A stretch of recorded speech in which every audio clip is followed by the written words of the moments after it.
Money is such a thing that everyone, from beggar to billionaire, desires to possess. It is not just a piece of paper but an addiction in itself. Money is a language that everyone understands, from PhD clerks to illiterate MLAs. It is only money that has moved people from living in forests to living in cloud-touching buildings and created vehicles that run faster than the wind. Money, though a piece of paper with no intrinsic value, defines the value of other things.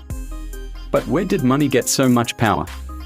Let's dive into the history of money and understand its roots. Thousands of years ago, humans used the barter system for transactions. To buy something, you had to exchange it for something else. For example, if someone had rice and needed sugar, they had to find a person who wanted to trade sugar and also needed rice. This led to many complications, so people devised something different: commodities.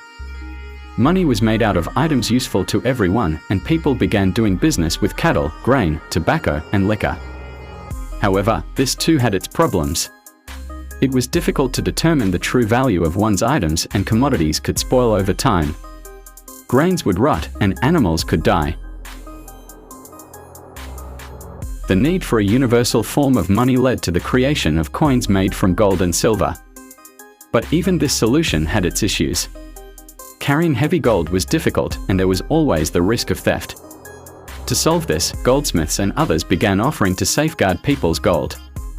In return, they would issue a receipt, stating, "I have kept this much of your gold," which became known as an IOU. These receipts could be used to retrieve gold at any time, and people began trusting this system, conducting transactions using these receipts instead of gold. But soon, the goldsmiths realized that no one was coming to collect their gold, and people were only using the receipts. This realization sparked greed among the goldsmiths. They started printing more receipts than the gold they actually held, effectively creating money out of thin air. This was the beginning of the world's biggest legal scam, a practice that continues today. That gold safekeeping shop was the world's first bank, and the receipts were the first form of currency. How banks create money? If I asked you how a bank works, you might say that the money we deposit in the bank is used to give loans to others, and the bank makes money by charging interest on those loans. It seems simple, right? But there's more to it. Let's break it down. Suppose you deposit 1,000 Indian rupees in the bank. The bank, by law, must keep 10% of it as a cash reserve, which means it holds 100 Indian rupees and lends out 900 Indian rupees. If the bank charges 12% interest on the loan and gives you 4% interest on your deposit, they make a profit of 8%. Now, here's where the game begins. When you deposit your 1,000 Indian rupees, you'll still see 1,000 Indian rupees in your account. But the person who took the loan also sees 900 Indian rupees in their account. So, while the bank only has 1,000 Indian rupees in cash, there's now 1,900 Indian rupees worth of purchasing power in circulation. The bank essentially creates an extra 900 Indian rupees virtually by simply updating some numbers on a computer. This process continues as the 900 Indian rupees loan gets spent and redeposited, with the bank keeping 10% and loaning the rest again.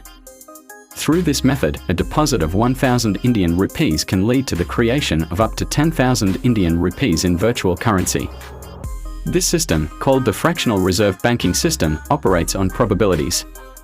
Banks don't have all the money you think they do, only a fraction of your deposits is available in real cash. Money versus currency. This system has made the concept of money deliberately complex to keep the average person trapped in it. People often confuse money with currency, but they are not the same. Currency is a medium of exchange, while money is a valuable asset. For instance, 1,000 Indian rupees in notes can become worthless overnight if the government invalidates them, as it's just currency. But the value of a gold coin remains stable, regardless of government policies. Real gold versus digital gold. Now, many influencers may advise you to buy gold bonds or digital gold, citing tax benefits. But I would suggest you also buy real gold. Some decisions in life shouldn't be made based on taxes alone.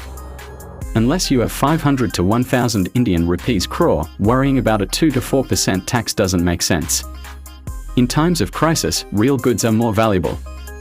You can't buy a year's worth of ration with a gold bond certificate, but a small amount of physical gold could help you manage for an entire year. At the end of the day, this entire financial system is built on trust. And trust, as fragile as it may seem, is what keeps the world stable.